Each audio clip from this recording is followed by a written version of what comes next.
Всем добрый вечер или ночь уже. Свет в той комнате я включила для того, чтобы моим зрителям было видно, что и как я делаю. Итак, дорогие друзья,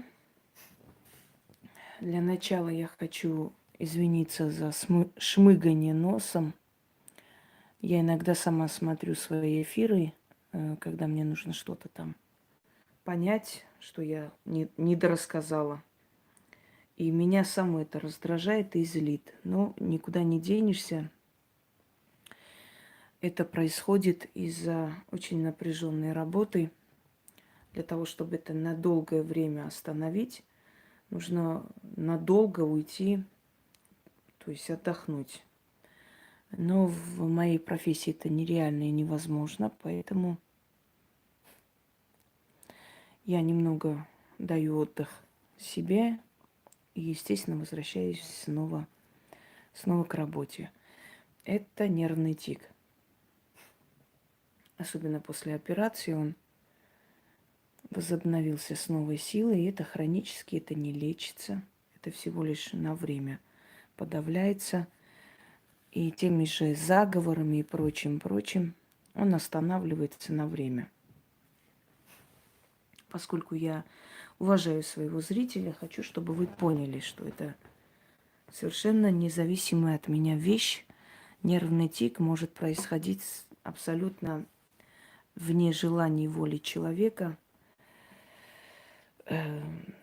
Двигается кожа лица, иногда пальцы, иногда есть нервный тик. Он может как бы заставить мышцы ноги двигаться и так далее. Так что я надеюсь, что ничего такого страшного нет. Но я просто вам объясняю, чтобы вы поняли. Следующий момент. Кладбище. Дорогие друзья, я очень много показывала вам и рассказывала из кладбищ, снимала репортажи и вообще много откуда я снимала, показывала и на перекрестках. У меня огромное количество работ. У меня за эти годы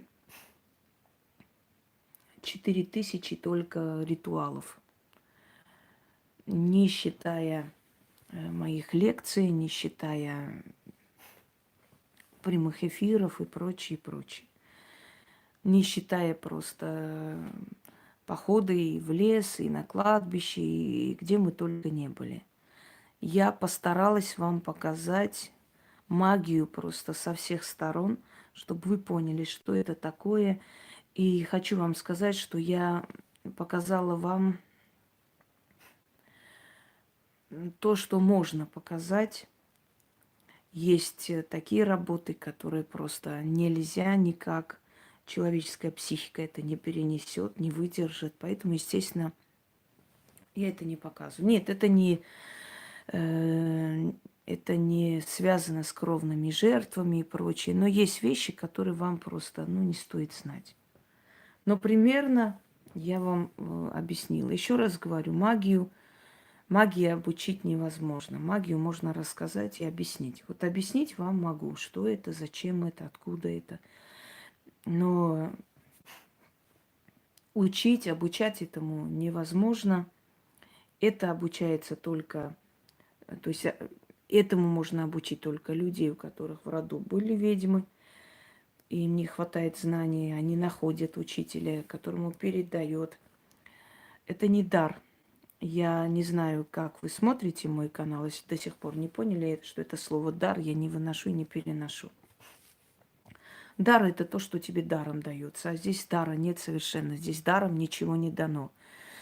Это знание, сила. Вот перед вами крапива из кладбища. Это собрано давно, высушено и как бы ждала своей очереди, своего времени.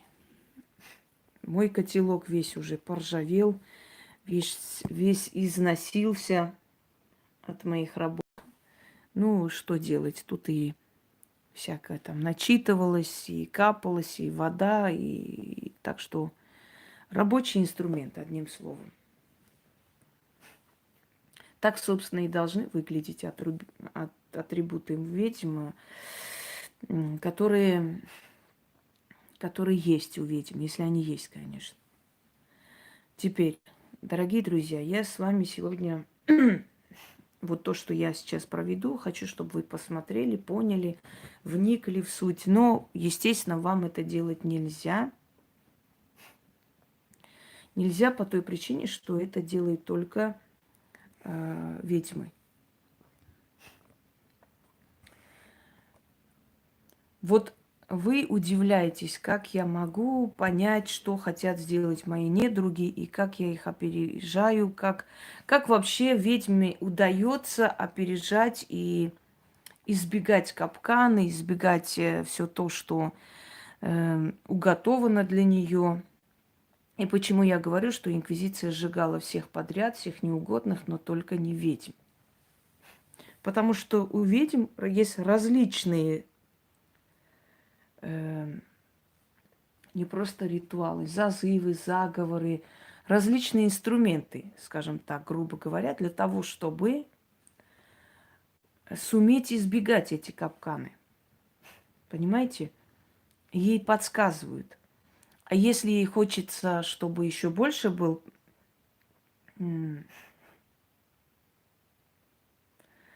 Алина, до свидания. Здесь совершенно не о том речь. И если вот сбили меня своей тупостью. Если ей хочется больше узнать, если ей хочется больше понять, как и что. Понимаете как? Мы не сидим, если честно, не кидаем карты на каких-то врагов. Вот плюньте мне в лицо, если я хоть раз на кого-нибудь смотрела на карты, какое у них там состояние сейчас, да и вообще напрягла бы свое ясновидение, чтобы посмотреть, что у них в жизни происходит, как происходит. Я это и так знаю. Я знаю, что происходит с людьми, которые ведут себя мерзко с ведьмой. Мне смотреть не нужно. Моя жизнь и моя работа, и мой опыт вообще жизненный показали, что с ними происходит. Я никогда не сидела, ни на кого не смотрела.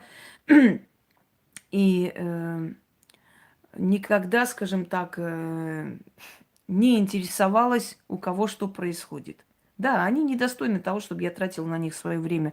Я лучше за это время ролик сниму, лекцию сниму, с людьми там поговорю, пообщаюсь и так далее. Но вот как раз для того, чтобы ты не сидела и не думала, ну, это враги, так, знаете, так сказано слишком громко. Сейчас речь не о тех врагах, которые там пару месяцев покружились и сдохли. Сдохли и морально, и вообще по жизни, потому что все, что с ними произошло, и как они потухли, и сейчас херней занимаются, никому не интересующуюся, это уже говорит о том, что с ними, они битая карта, о них говорить нечего. Вообще о врагах, о том, что уготовано перед ведьмой, что может случиться. Знаете, дорогие друзья, очень часто в моей жизни перед опасностями я видела сны, мне подсказывали подсознательно. Вот об этом, что время от времени нужно усилить свое подсознание, время от времени нужно усилить свою связь с миром мертвых, с потусторонним миром. Отовсюду порталы. Везде порталы, через которые мы призываем духов. По ту сторону нашего мира, нашего измерения, есть другой мир.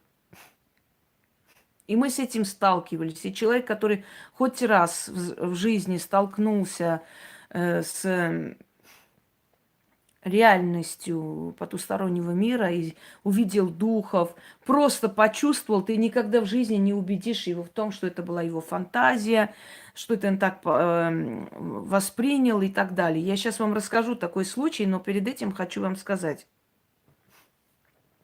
Дорогие друзья, создали мой фейк, ходят, пишут оскорбления под роликами моих зрителей, тех людей, которые значит, снимали ролики, снимают в защиту меня и благодарности. Они по этим каналам шастают и пишут внизу гадости всякие. Ну, от моего имени, мол, не позорься, мне такая защита не нужна и так далее, и так далее. Хочу, чтобы прежде чем вообще думать о том, что я такое могу написать, вы вспомнили, что я не хожу по каналам, у меня нет на это времени. Если мне что-то не понравится, я совершенно по-другому дам знать. И в-третьих, нужно уметь отличить мой стиль письма и вот стиль вот этих ничтожеств. И кроме всего прочего, я хочу, чтобы вы перед этим заходили на этот вот просто канал, который пишет под вашим роликом. Просто зашли и увидели, что это фейк. Увидели, что там нету ни роликов, ни видео, ни лекций. То есть это не канал. Понимаете? Поэтому, если кому-то напишут что-либо такое, то есть от моего имени, если вот мой канал «Ведьмина изба» вы увидите, который пишет гадость, какую-то хрень, значит, напрягайте мозг и поймите, что это такое. Для чего это делают эти, скажем, недалекие, отсталые существа? Они делают это для того, чтобы, мол, вот смотрите, вы там Хосроеву защищаете, благодарите, а она вот вас так оскорбляет. Так вот, напрягайте мозг, и вы сразу поймете, кто, кому выгодно такое написать. Так что, дорогие друзья, никому, нигде на каналах я ничего не пишу, никуда не захожу, у меня нет на это времени. Если у вас будут какие-то сомнения, сегодня спросили. Сегодня спросили, я просто посмеялась. Я помню, когда ВКонтакте в нашей группе, кто-то зашел в группу, и всем нашим одноклассникам, ну, этим ну, все, зрителям из нашей группы кидали какую-то песню, какая-то женщина пела, не знаю кто там, Шнабак Петровна. И вот эту хрень кидали и говорили, посмотри, как я пою про Шнабак. И одна женщина мне, значит, пишет, Инга, я не совсем поняла, это шутка была или что, вы ВКонтакте кинули мне вот эту песню. Я говорю, слушайте, мне больше делать нехер в этой жизни, сидеть про Шнабак песни сочинять, петь и моим зрителям кидать. Вот вы просто подумайте головой своей, зачем мне это надо вообще? Вы понимаете, от нефиг делать. Нечем заняться людям. Просто не мне, вам, взрослым людям, объяснять, что такие вещи, если происходят, вы должны понимать, что кто-то специально это делает, просто делает для чего-то. Ну, нечем заняться людям, ну, нет у них счастья в жизни, нет у них другого смысла, кроме меня. Если бы меня в мире не было, они бы уже сдохли все от скуки, потому что ничем люди не занимаются. Ничем. Это умалишенные уже клиенты Кащенко, давным-давно битая карта, с ними все решено и все сделано. У них нету в жизни ни просвета, ни счастья, ничего. И единственное, чем они гордятся, что мы же еще пока живые, поэтому, а как же с нами справились, мы живые. А я всегда говорю, бомжи и бичи тоже живые, но их жизнь ни гроша не стоит. То, что вы живые и ваша жизнь вообще на уровне червей, это уже говорит о том, что вы наказаны. Смерть – это очень легко и просто. Ходить и слишком, знаете, энергозатратно, чтобы сидеть и вас убивать. Нахер вы мне интересны.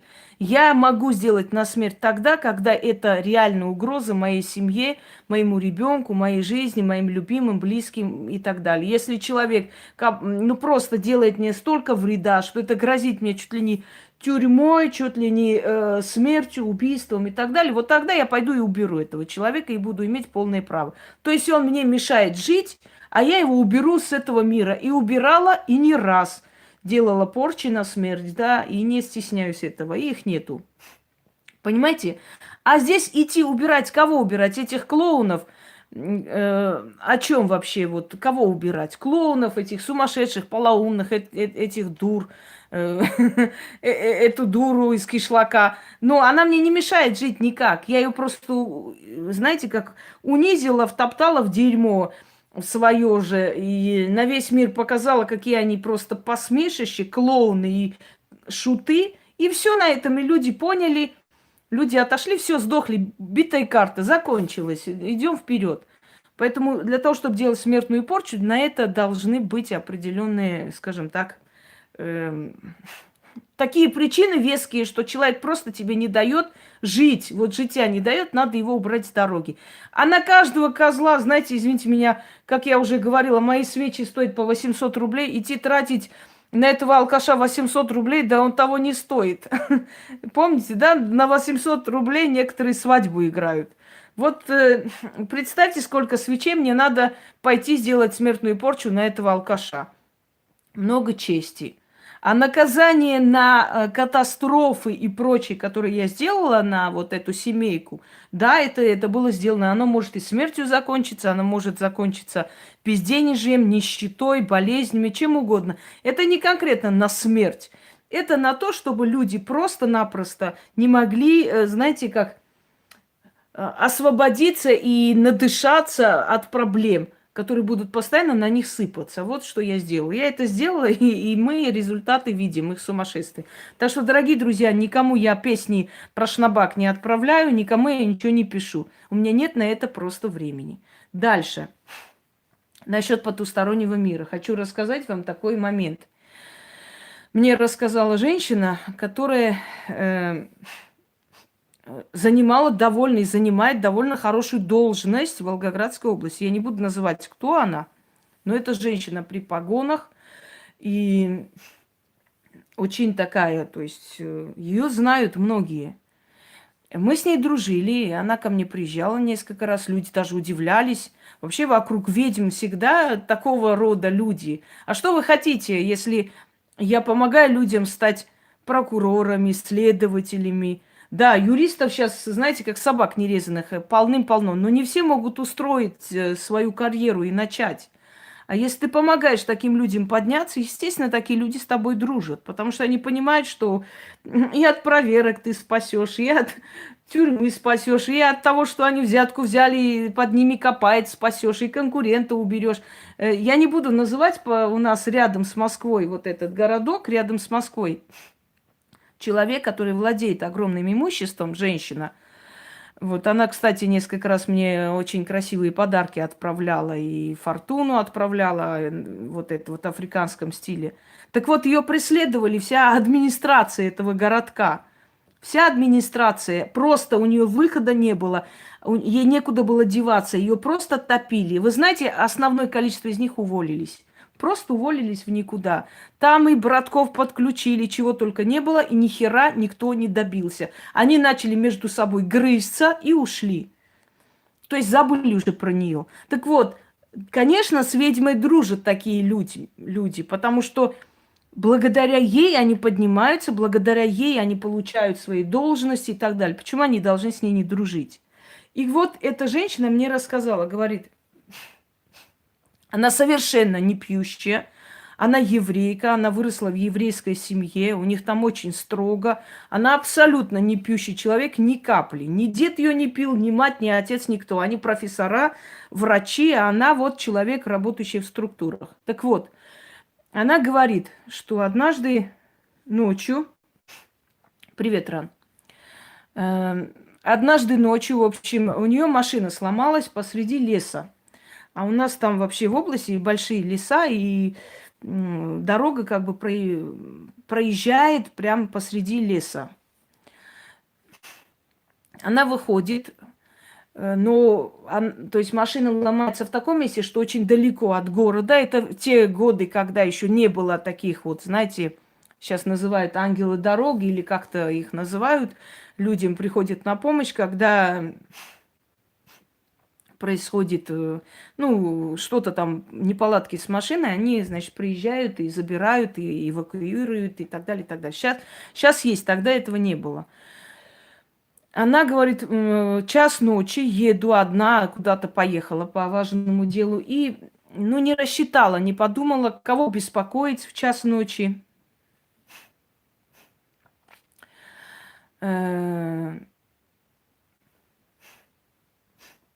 Что за хрень вообще? Что происходит? Что тут кто пишет? Я понять не могу. И что... Послушайте, я попросила бы, да, действительно, вот это вот дурацкое, вот это вот избушата и так далее, и так далее. Будьте так любезны. Здесь избушат нету. Избушатами нас называют идиоты. У нас есть лохматые избушата. Это для наших собак приют, который мы курируем, помогаем и так далее. То есть у нас нет избушат, и понятие избушата не очень подходит. Понимаете, не надо вот это дебилизм. Заинька, кисенька, это принижает человеческое достоинство. Итак, она вышла, остановила машину. Ирина, я не вам сказала. Я не вам это сказала.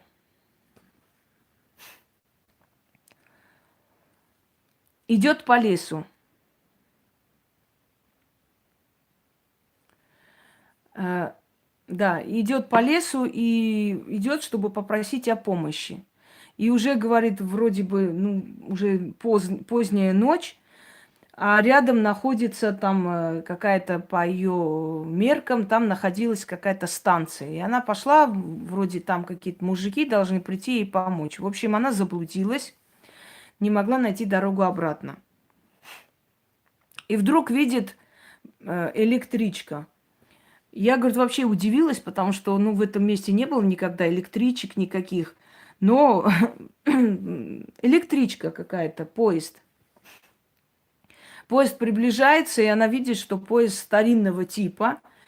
Вначале, говорит, мне показалось почему-то, что это какой-то фильм снимают на историческую тему, ну, времен там революции и так далее. И такого типа тепловоз едет. И я думаю, ну, подойду к этим людям и попрошу о помощи. Тепловоз остановился, никто не вышел. И она подумала, ну что я теряю, может быть, до города доберусь тогда, до ближайшего пункта, и попрошу о помощи, потому что иного выхода нет. Я прям здесь стою на трассе, тут медведи, тут волки. Она поднимается, садится, а там много народу. В старинных таких одеждах, ну, начало 20 века, то есть конец 19 века, вот период, Николаевский период и так далее. И она говорит, я еще раз подумала, что там снимают какой-то исторический фильм. И поэтому они сидят, в общем, и я говорю, вы не можете подсказать мне вот в каком направлении он двигается? И они, говорят, на меня смотрят как-то так и говорят, ну как в каком? В Царицыно. А это старинное название Волгограда, Царицыно. Я, говорит, просто подумала, что это, может, какие-то хиппи, это какая-то организация. Понимаешь?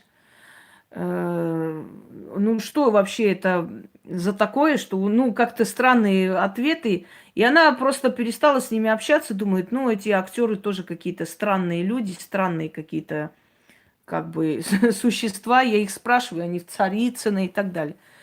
И всю дорогу они сидели бабушки, сидели дети и прочее, прочее. Подходит кондуктор и говорит, девушка, а вы почему сюда сели? Вам куда нужно? Вам сюда рано. Вы почему сюда сели? Она говорит, я слово «рано» не поняла. Что значит «вам сюда рано»? Вам нельзя сюда. Вы должны сейчас на первой же остановке выйти. Она говорит, ну, а как я выйду? Там же лес. Вот куда мне выйти? Я не знаю, куда мне идти. Выйдите, девушка, на первой же остановке. Идите прямо, увидите 3 большие березы. В общем, он там объяснил, через эти березы налево повернете, и там есть, значит, большая база какая-то. Там попросите, вам мужики помогут. Она говорит, я не хотела выйти, думала, до города доеду, а он мне настаивает, что вам нельзя идти, вам нельзя ехать с нами до последней остановки, нельзя. Вам рано, иначе вы не вернетесь обратно, он говорит. Я говорю, а почему я не вернусь? Я же в город еду. Неважно, куда вы едете, выходите. И сделайте, как я вам говорю. Ну, в общем, на следующей остановке он ее высадил. Она вышла, и поезд, говорит, умчался. Когда поезд умчался, я, говорит, посмотрела, а рельсов-то нет. Нету, не существует рельсов. Там вообще никогда не ездили поезда по этой местности. А рельсов вообще не существует. Короче, ее жуть взяло. Но поскольку ей деваться некуда, она, значит, побежала быстро. Увидели эти 3 березы. как он сказал, повернула налево, пошла еще минут 15 и увидела эту базу. Попросила этих мужиков, они тем более ее, ну, поняли, кто она есть, быстренько, значит, поехали на своей машине, отогнали эту машину туда, отремонтировали, и она к утру поехала домой.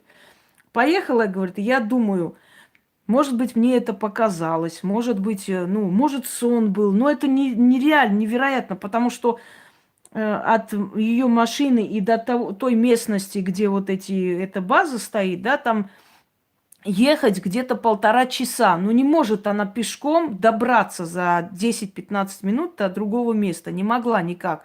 И пешком идти, и она эти местности не знает. В общем, начала интересоваться. Оказалось, что действительно во времена Николая II по этой местности ехали поезда. То есть эта местность была вот для теплоходов. Потом, потом это все убрали. То есть это убрали, вот там заросло травой и так далее. Тогда она меня еще не знала. Естественно, она потом мне рассказала, когда мы познакомились. И она говорит, у нас рядом была одна такая старая цыганка, сейчас ее нету. Я пошла к ней и спрашиваю. Я, говорит, когда зашла, она говорит, иди, иди. Это ты, которая спешит на тот свет? Я, говорит, ну, обалдела от этого, от этих слов. Что значит на тот свет? Ты, говорит, не понимаешь, почему тебя высадили оттуда? Ты же могла уйти, просто умереть. Тебя бы утром просто нашли в лесу, умершую, но сердце бы остановилось. Ты же ехала до последней станции. Это же, говорит, все покойники были. Ты не понимаешь, куда ты с ними ехала? Вот поэтому, говорит, он тебя и высадил. Говорит, как высадил? Дело не в смелости, Ирина. Может быть, любой из нас точно так бы и сел, и поехал. Потому что мы не понимаем, что происходит, как. Это потом. Это потом, когда ты понимаешь, что это было, что открылось тебе, у тебя, конечно, ужас. И она сказала ей, она, не зная эту историю, прям села и рассказала, и говорит, это дух сопровождающий, это как посредник. И он, говорит, тебя высадил, потому что он увидел живую среди мертвых. Он просто понял, что тебе идти туда нечего. А люди, говорит, которых ты видел, это все покойные души, которые, ну, просто проходили мимо, которые когда-то там жили и проезжали. Вот они все время по своему маршруту двигаются, как обычно. Они же, говорят, детонька, там живут. Это их жизнь. Они двигаются, пойдут в город, поторгуют, вернутся. У них же там теперь жизнь, они здесь. А мы с вами здесь живые. Понимаешь? И она вот очень долгое время не могла прийти в себя. Я даже помню, когда с одним человеком они вцепились, и когда этот мужик говорил, мол, это все херня, никакого, Господи, никакого ничего не существует, да блин, это все сказки. И она очень обиделась, разозлилась и со стола ушла, и больше вообще с ними не разговаривала. Потому что, еще раз о чем говорю, речь о том, что если человек хоть раз видел потусторонний мир, ты никогда в жизни его не переубедишь, что это неправда, что это не, скажем так, нереальность, что этого не существует. Человек это видел, она не может объяснить, как это происходило и каким образом, но когда она сопоставляет факты и понимает, что там когда-то действительно была железная дорога, когда она понимает, что она не могла добраться за короткое время, как бы ей ни казалось, что это бред и так далее, за короткое время до этой станции она не могла бы добраться, значит, ее куда-то повели и так далее. Вот когда человек об этом думает и осознает, он понимает, что потусторонний мир существует.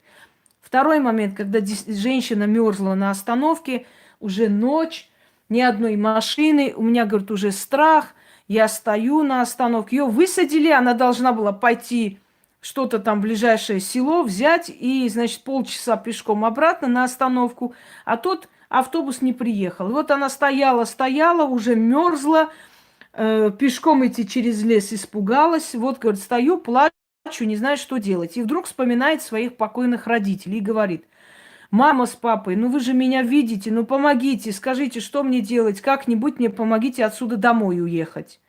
И она это сказала, через минут 5-6 подъезжает машина, молодые люди говорят, женщина, вам куда нужно? Она говорит, ой, да мне хоть куда-нибудь в город меня закиньте, я вот как-нибудь доеду. Вот они посадили ее, отвезли, до дому отвезли, сказали, вам скажите, куда мы вас довезем.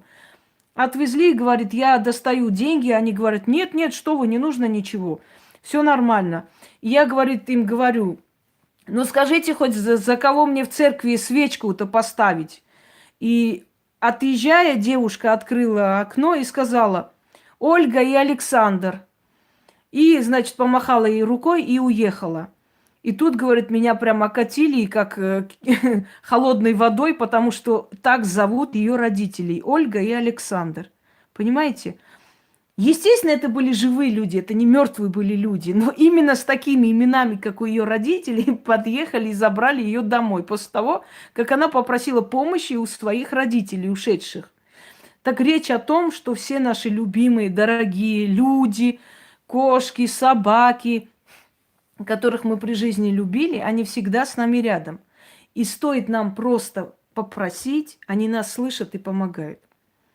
Вот о чем речь. Дорогие друзья, мир мертвых живее всех живых. Да, если у вас нет выхода, мой вам совет, вот некуда деваться, не знаете, что делать, вспомните любимого кого-либо, который находится там, и попросите, чтобы она помогла или он. Каким-то образом кого-то послали вам в жизнь, какой-то ответ дали. И я для этого вам давала ритуал, если помните. «Спросите у мертвых» называется.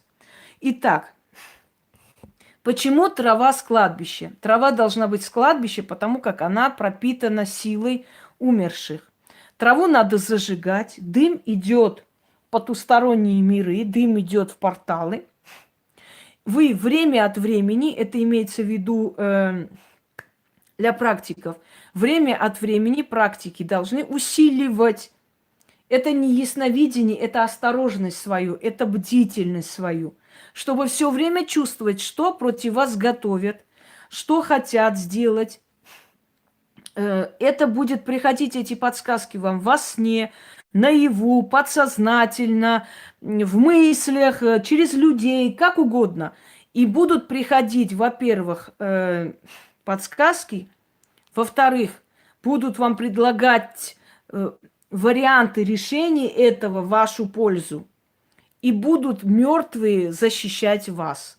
Это к практикам. Но хочу вам сказать, что практики могут такой ритуал провести и для обычного человека. Просить мертвых, подсказать, помочь. Но в отличие от практиков, конечно, у живого человека с мертвым миром связь не настолько налажена и сильна, как с практиком. Да? Поэтому для обычного человека можно провести... Доброй ночи, Алена. Можно провести только для определенного времени, вот для какой-то проблемы. Вот преследуют, вот суды, еще что-нибудь. Чтобы подсознательно давали подсказку и помогали решить эту проблему. То есть будет приходить подсознательно все время. Человек будет просто чувствовать, что готовят против него, что будет, как будет. Если что-то такое, его стражник ему все время будет подсказывать, потому что мертвые, дорогие друзья, человек после того, как ушел, ему дано видеть очень многое, что сокрыто от нас. Понимаете? Итак, нужно траву кладбищенскую сжечь для начала. Я попрошу девочек, наверное, Илону, если она меня слышит. Пожалуйста, сфотографируй, сделай несколько кадров, когда будет гореть трава. Вон уже пошли шонги. Потому что потом я там вижу кое-что. Мне неудобно сейчас фотографировать, но с экрана можно просто сфоткать, когда будет гореть. Ну, 10-15 фотографий. И потом отправь мне, если не трудно. Мы сейчас не будем говорить, как выглядят духи. Духи по-разному выглядят. Они иногда выглядят как дым, иногда приходят в виде животных. По-разному и по-всякому.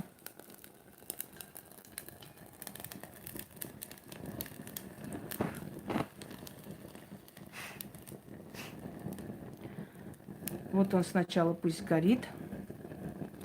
Еще раз предупреждаю всех, кто имеет дело с огнем, держите рядом воду. На всякий случай, потому что огонь может быть и агрессивен. Мы не знаем, с какими силами имеем дело. Понимаете меня? То есть я-то знаю, но у вас может быть по-всякому. Итак, читать нужно 6 раз, я прочитаю 1 раз, наверное, или 2. Потому что у меня не хватит и времени, и, собственно говоря, памяти. А потом уже дочитаю для себя. Ну и заодно для себя обновлю эту защиту, которая нужна всем. Во тьме ночной город стоит. В городе том стар и млад спит. Тела в земле, души на воле. Город на погосте. Там лежат кости. Братушки мои, сеструшки мои, вам дано видеть сокрытые, от людей закрытые, что живому не видно, вам открыто. Заклинаю душами кладбища, стражниками смертных врат. Я закликаю ушедшие души, что 100 лет назад и 1000 лет назад и в наши дни именем тьмы, силой темных богов я заклинаю, князь Абаддон, позволь мертвым душам показать мне тайные намерения моих врагов.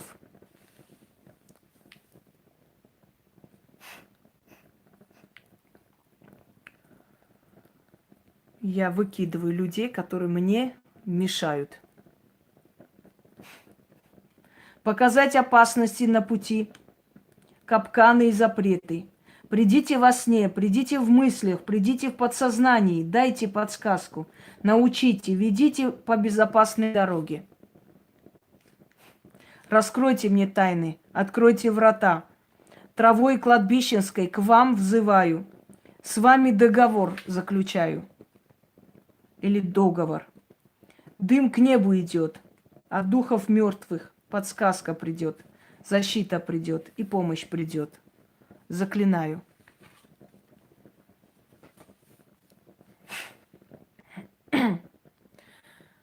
Должно быть. Да, откройте изначально и смотрите, это для практиков. Но и вам не лишнее это посмотреть. Почему кладбищенская трава, обязательно кладбищенская трава, она пропитана энергией кладбища. И дым ее имеет определенную силу.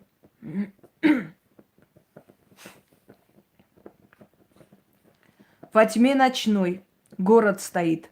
В городе том старый млад спит. Тела в земле, души на воле. Город на погосте, там лежат кости. Братушки мои, сеструшки мои, вам дано видеть сокрытые, от людей закрытые, что живому не видно, вам открыто. Заклинаю душами кладбище, стражниками смертных врат. Я закликаю души ушедшие 100 лет назад и 1000 лет назад, в наши дни, именем тьмы и силой темных богов, я заклинаю, князь Абаддон, позволь мертвым душам показать мне тайные намерения врагов. Показать опасности на пути, капканы и запреты. Придите во сне, придите в мыслях, придите в подсознании, дайте подсказку, научите, ведите по безопасной дороге. Раскройте мне тайны. Откройте врата. Травой кладбищенской к вам взываю. С вами договор заключаю. Дым к небу идет, от духов мертвых подсказка придет. Защита придет и помощь придет. Заклинаю.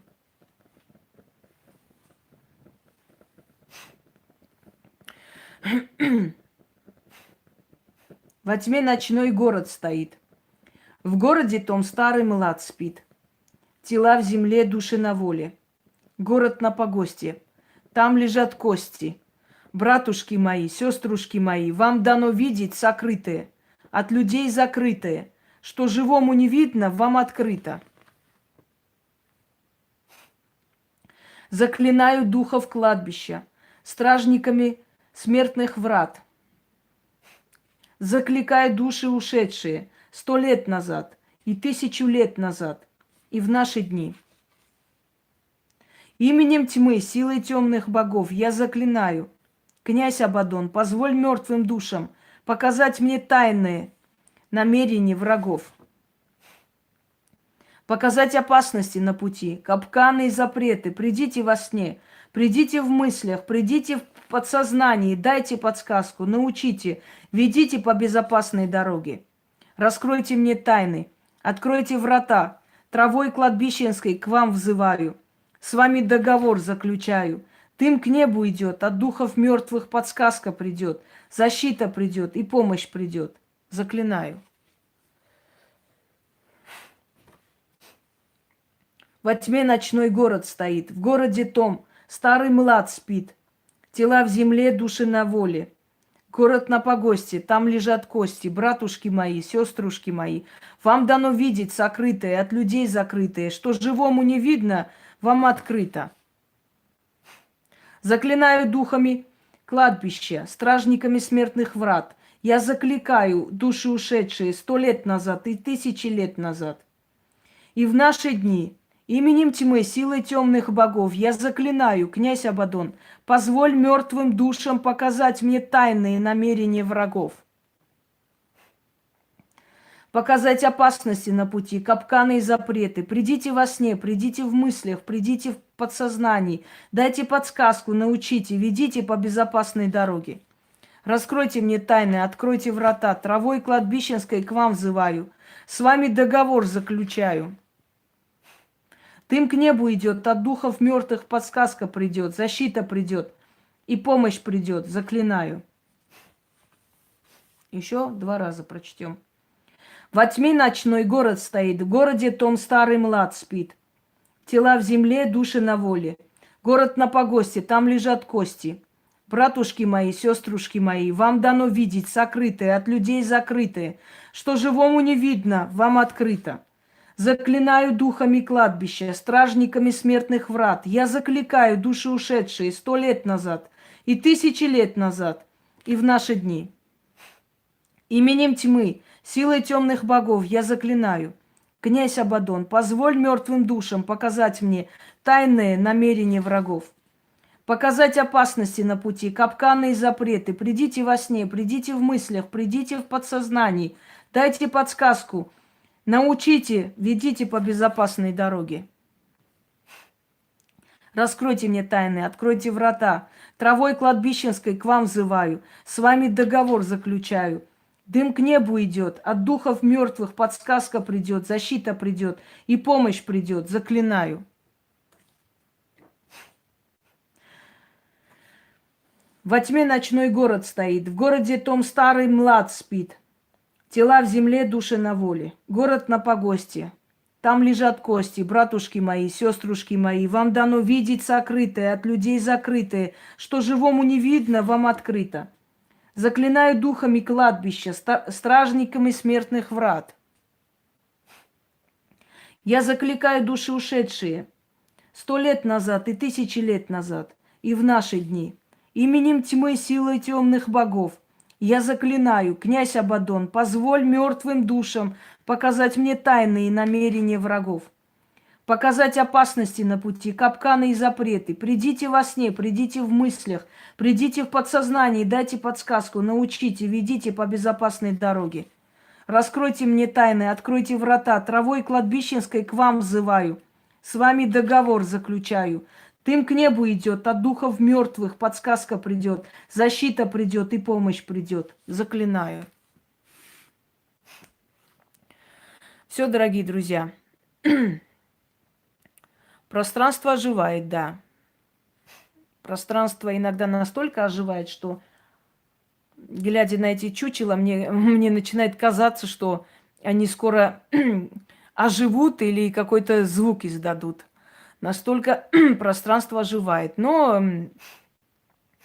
вы знаете как, мы живем среди этих сил, и настоящие ведьмы, они с ними работают, дорогие друзья.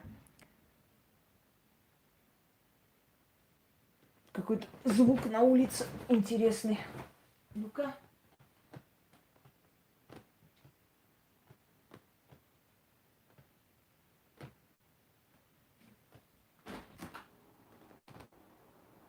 Ну, надеюсь, вы слышите скрежет. Ну да ладно. Но обычным людям такое делать, конечно же, нельзя, потому что вы сами понимаете, чем это может закончиться для вас. Нельзя. Откройте портал, вызовите кого не надо, а потом не сможете обратно отправить. Вот вам показываю Абаддона или... Сейчас, секунду, приближу. Или Джабраила, или Гавриила уже в христианстве его так назвали. Дух смерти. Да, князь его называют. Он есть князь, дух смерти. Здесь смерть на коне, что означает или все, или ничего. Ну вот так мы и живем. Вообще сильные личности или все берут, или ничего. Это у нас ворон. Ну, такое ощущение, как будто мы с вами оказались в аквариуме, и все тут плавает, все такое стало жидкое и так далее. Это у нас наши известные знаменитые шонги, которые есть в основном и на кладбище, и где угодно, где они есть. Елена Викторовна, до свидания. Я устала от ваших тупых вопросов. Видите, во всяких говногруппах как раз таких ждут и облизывают, и они очень значимые там. Их хвалят, перехваливают. А я не могу уже, я устала от человеческой тупости. Все, дорогие друзья, я пойду займусь делами. Сегодня еще есть работа. Нет, это еще не музей. Вот музей будет, когда я окончательно обустроюсь. А пока у меня еще никак времени нет. То одно, то второе, то третье. Всем удачи и всех благ. А что касается... Вот, смотрите, видите? Вот приближаюсь, чтобы вы видели, какой поток идет энергии. Вот посмотрите. И из ниоткуда появляются шонги. Из ниоткуда. Из какой-то невидимой двери они выходят. Посмотрите.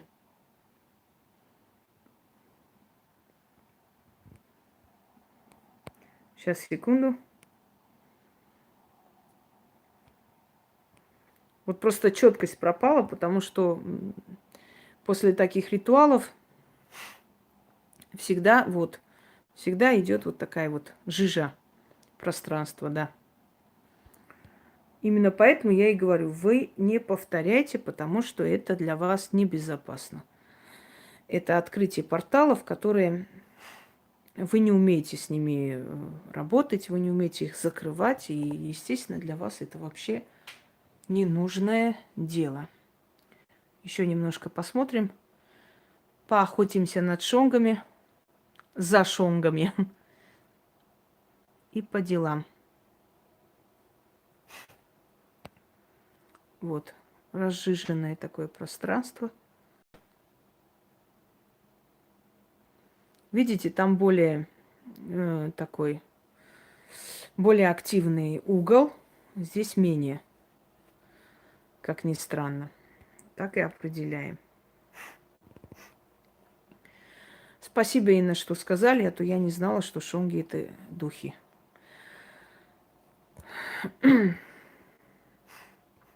Все. Всем удачи и до новой встречи.